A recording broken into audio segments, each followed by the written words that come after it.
hoping it will be warmer in his car. But if he has a car, it is nowhere nearby.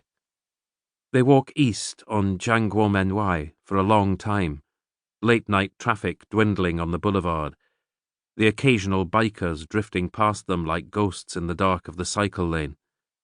All the time he talks to her, like he has known her for years, about some new restaurant in Chongwen district, a hat he bought in Wangfujing.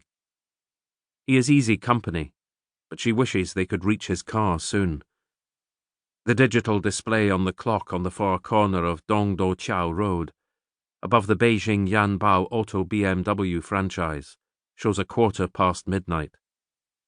It flashes, alternately, a temperature reading of -2. The lights go out in Sammy's cafe, which claims to be the place in Beijing where East eats West. The last burger-chomping patrons have long gone, probably on the last subway train at 11:40. The gates of the Beijing subway are drawn now and padlocked, the ticket hall beyond brooding in silent darkness. The sidewalk is deserted here, shutters drawn on supermarket windows, a newsstand battened down for the night. Gold characters on red hoardings reflect light from distant street lamps. Xiushui Market, Silk Street. A gaping black hole leading to a narrow alleyway where stallholders closed up for the night hours ago. To her surprise, they turn into the tiny market street and are swallowed up immediately by its darkness. She hesitates, but his grip on her arm only tightens, and her surprise turns to alarm. She wants to know where they are going. Where is his car? He has no car, he tells her, and he cannot take her home. Here they will not be disturbed. She protests. It is too cold. He promises to keep her warm, and perhaps another 100 yuan.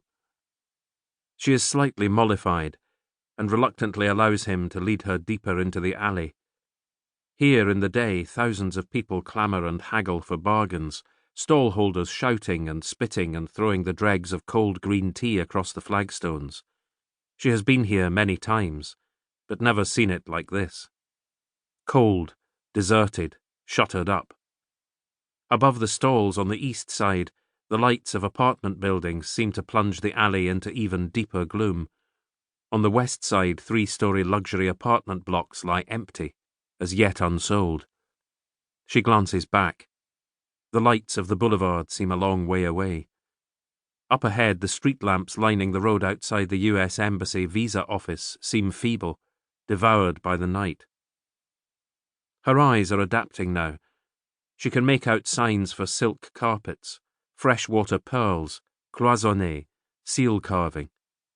She wishes she were somewhere else, fulfilling the fantasies of the man at the reception desk, perhaps, in some warm hotel room.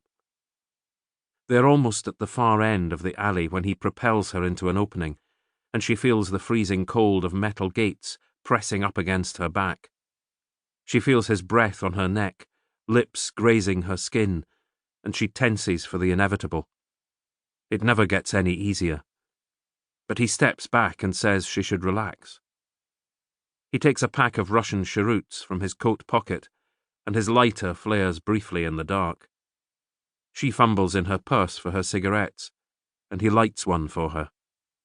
She is still shivering from the cold, but less scared now. He leans against the wall, talking about the demolition in the north of the city and the new apartment blocks they are building there. He blows smoke into the air and watches it drift past a banner forbidding smoking. He asks her where she lives and if she has a day job, and she tells him about the antiques stall at Panjiayuan and about her mother, and has no inkling of the contempt he has for her. She thinks his smile reflects his interest. She thinks his eyes are kind. She finishes her cigarette, and he tosses his cheroot into the darkness. Embers scatter as it hits the ground.